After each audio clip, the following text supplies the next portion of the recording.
Hey guys, welcome back to Musical Mythbusters. Today, we're talking about the Rite of Spring. As you may know, there was a riot that happened. Or did it? Did the riot happen? I don't know. That's what we're here to confirm, to bust. And why.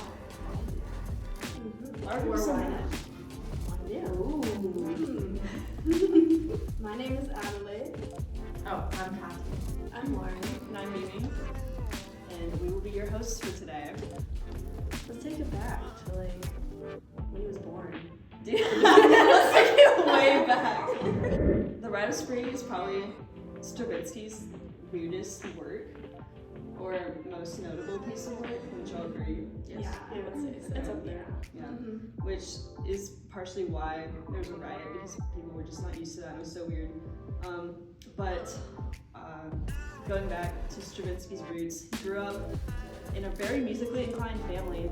He was born near St. Petersburg, Russia, sometime in the late 1800s. He didn't pursue music in college because his parents were like, no, you're gonna make money and you're not gonna be a musician. So his parents sent him to law school in St. Petersburg.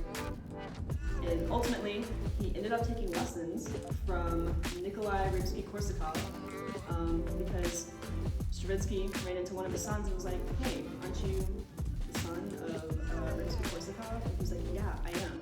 So they ended up being best friends, and that is when Stravinsky started taking lessons from Rimsky-Korsakov. He was advised to not leave the law school. He was actually advised to complete his law degree. He was a very bad student, but he completed his law degree, got his little certificate.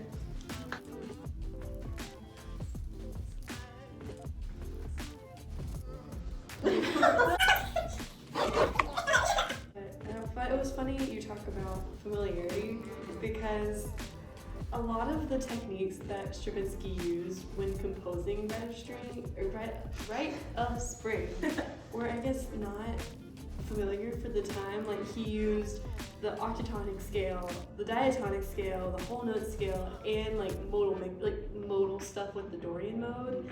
So audiences weren't really ready to listen to that kind of stuff. And I read this really interesting study on familiarity, but also another one on familiarity with music, and people like what they're familiar with. Like, I think that's something every musician can attest to. Like, I know my professor told me, he's like, if you don't like a piece, listen to it 10 times and you'll love it, like, just because you're familiar with it. So, like, just that unfamiliarity and then listening to it, and it's like you're walking in thinking that it's like a typical ballet with like the pretty like dancing and like the lyrical movements, and then it's just like, what am I listening to? This piece was definitely weird.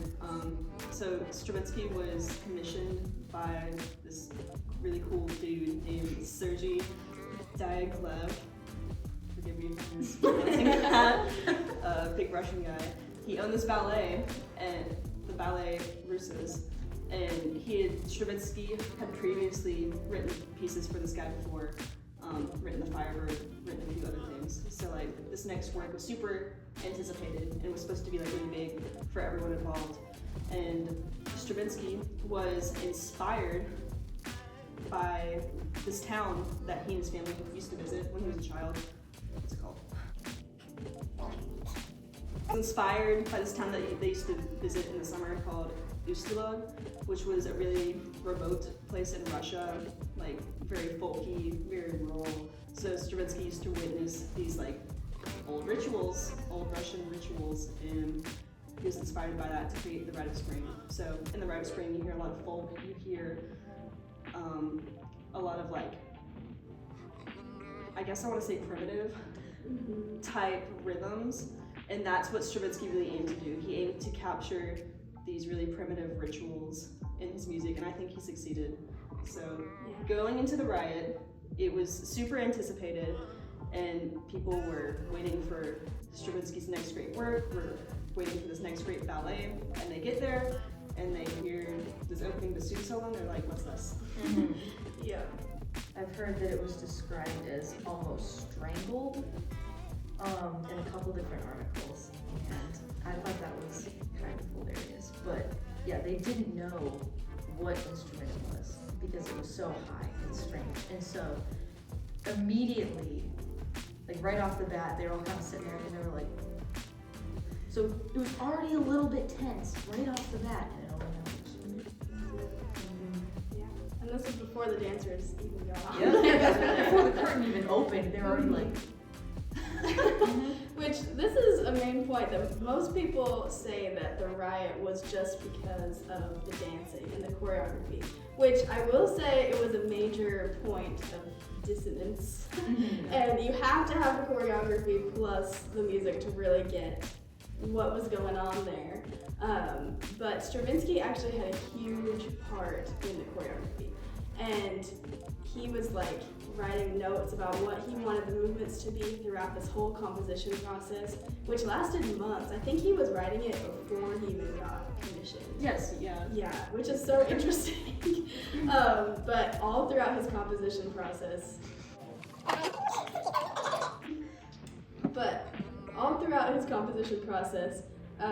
he was writing down notes on the side of his little sheets of paper saying how he wanted these things to look.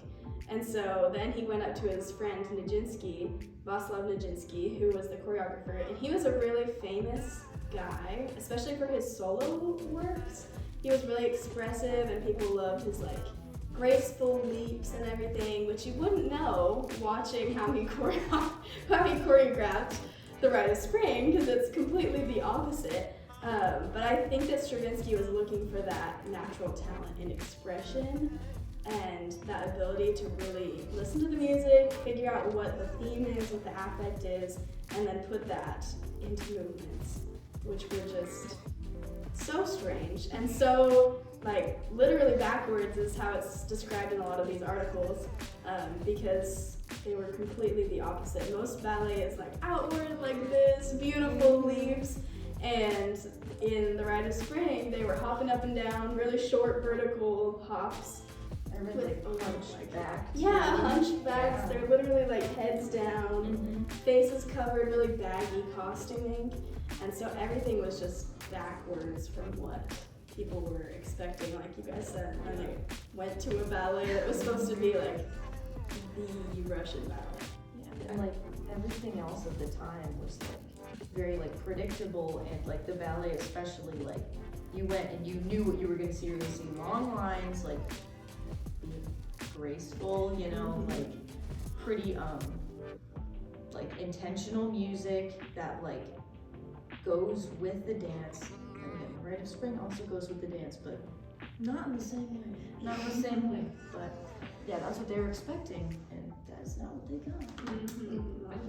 I don't know what I would do with myself if I existed in that time period. Like as far as like choreographing that ballet, but obviously they did like a very good job.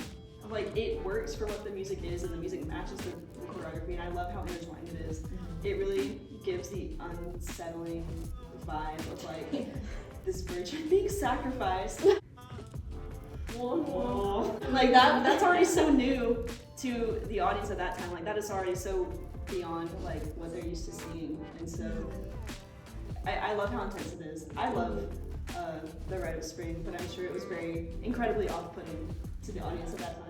And I think also just his use of ostinatos and pedals like makes it even more unsettling to listen to, because it's just like the same thing over and over and over again, which like again like just playing into like how different it was, how unexpected it was, like not like a really pretty like melodic line, like something that you can follow. It's just like coming at you like boom, boom, boom, boom, boom, boom, boom. Or like the piccolo part where it's like really high like piccolo part, and like just also relating it back to the pitches that he uses. Like I talked about like the scales, but also this was done post composition or post him composing Rite of Spring. But Alan Forte, who is a music theorist, like went back and he categorized all the pitches into pitch classes to show relationships versus like when you normally think of analyzing a piece, like you think of like structures and themes and harmonies of structure. Like no, he had to like go and organize all these pitches and give them all like numbers and organize them that way to show the relationship in the music, which is just wild. Yeah, he didn't use a lot of like theory functions that we think about, the predominant, the dominant, the tonic. Because there's this one chord called the augurs chord that he used throughout, and it's just kind of that like home key. But like you said, they don't really relate to each other. All the pitches just have a sound, and it's because he just listened, and he didn't compose for function. He composed for that sound. Like, does this elicit the emotion that I want to get out of this, or does it not?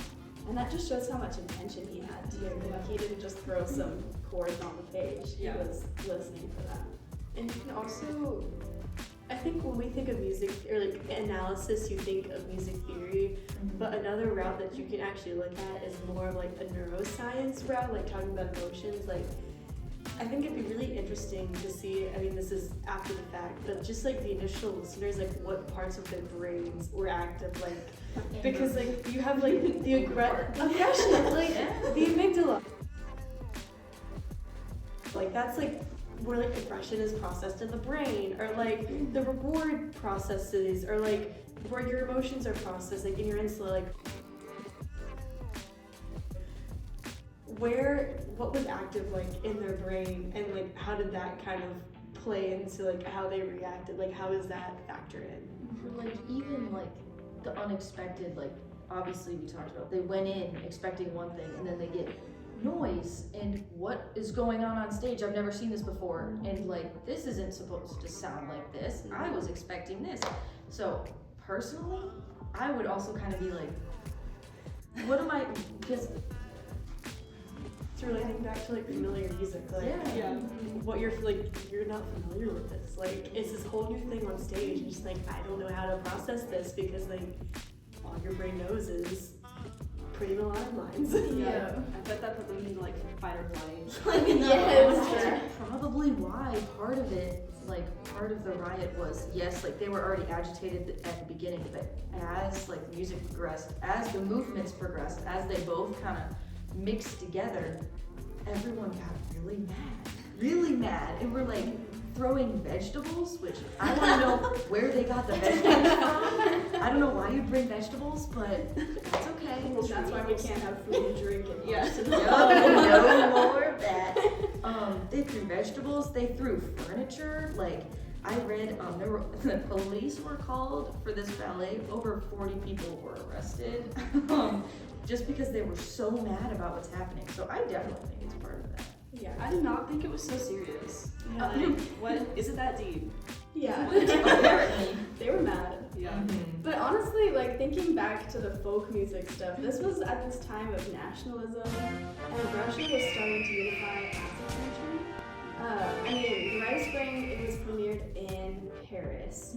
I can't pronounce it, but I the also was not gonna try. Théâtre of the Champs-Élysées, It was if recently that's built. something like that. It was a new one. Yeah, and so And they wrecked it.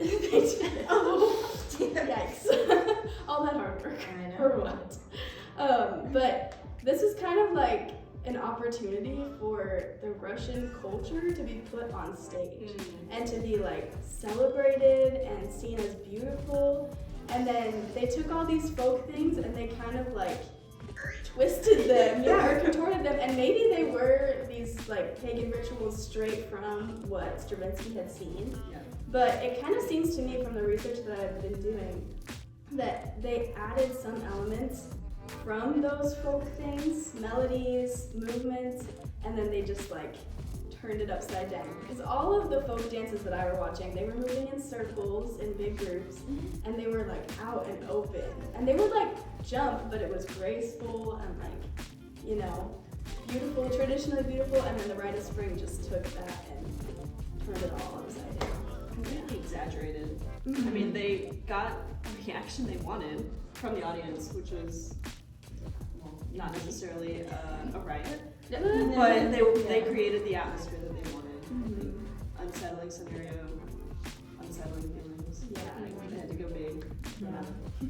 I saw a thing where it was described as the dancers being pulled down by gravity, when normally in ballet it's like they're defying gravity. And I think that's interesting too, because like a part that everyone thinks of ballet, they were like, no, we're gonna do the exact opposite of that instead. I think he did a lot of that with this overall. Yes, literally the exact opposite. And it's interesting too, because Stravinsky his whole life asserted that he had no like inspiration from folk melodies and things like that. I think it's Robert Kraft. I'm pretty sure that's his name. He was his assistant, and so he had access to like notebooks and things. And he saw that Stravinsky had been writing to his mom and being like, hey, can you send me all these folk melody notebooks? And he literally has, like in his sketchbook, he has a complete transcription of this one folk melody by Rimsky-Korsakov. Well, it's in Rimsky-Korsakov's 100 Russian Folk Songs, number 50. And he literally has it word for word in his notebook. It's so different from all his other writing that you can tell that he quoted that. Oh. And then he took it and he made it, like he changed the key a little bit and he changed the rhythm a little bit and put it into the Rite of Spring. But then he was like, exposed. I didn't, tough. this all just came from my brain and like, I'm just a genius like that. Right off the dome, dude. Yeah, he was obviously Yeah. like inspired and literally quoting Russian folk songs, which is so crazy to me that he did that. But you know, he's a man with pride, I guess. I think that also leads to like the change that it had overall. Because like obviously music before, like we talked about, really predictable. When it would like, if it was for the ballet, it like supported the ballet in every way that it could, and like made that defying gravity more defying gravity-esque. But then afterwards, like he took those melodies and he said, and I'm gonna shove it into my score. But then also he introduced, together they introduced like this new like dance style kind of. And so then I think that helped facilitate new like forms of like dance expression. Because like nowadays there's a whole lot of everything. And I think that helped go into that. But also like the music wise, that also showed that people can take things from something else and use it. I mean, people did that with the Rite of Spring. There's this jazz guitar player that took the entire Rite of Spring and wrote it in guitar and played it. It was crazy. The entire thing? The entire thing. At least that's what I saw. I'm pretty sure it was the entire thing. I thought it was so funny. And like, there were like 3 different jazz musicians that I saw that took inspiration from the Rite of Spring for jazz in America, which was pretty sweet. And apparently Stravinsky literally he moved to America, and he would go and like watch jazz bands. I just thought that was so cool. There's definitely a lot of similarities between like jazz and especially the Augers chord, how it doesn't have any like, I mean, you know that all the pitches are related to each other, but there's no way to explain it. And my jazz professor all the time, he's like, you just have to listen to how the chords sound. Yeah. And I'm like, where's the theory? Where is it? But honestly, like, that's really how it is. Sometimes you don't even have the root of the chord, and like, but it's still an F major 7, and you're like, I don't know where this came from, but it sounds nice. All on vibes. Yes, all on vibes. All Rite of Spring is just vibes. It's just Yeah. vibes. Strange vibes. Strange Bud vibes. Bud vibes. Yeah. I guess coming out of that, the Rite of Spring had a really profound impact on the music that came after it. Like Stravinsky himself, I guess, really impacted the classical music world as we understand it today, and music in general that exists now. Like brought in all these crazy rhythms that didn't make sense, and like you were saying, like really relatable to jazz, like rhythms that are hard to follow, hard to listen to. But he kind of normalized it, I guess, if that's a word we can use. So he kind of kicked off the modernism movement within music, and I think that's really fascinating. So some of the influences that we hear, some of Stravinsky's influences that we can hear in like American composers like Copland, who else? He was ahead of his how it always is. Yeah. But now look at us now. Talking We're about literally, yeah. So, is this myth busted or confirmed? I would say it's confirmed. It's confirmed. It was totally a riot that happened. Yeah, Definitely a riot. And a whole lot of change too. Oh yeah. Yeah. Oh, Oh.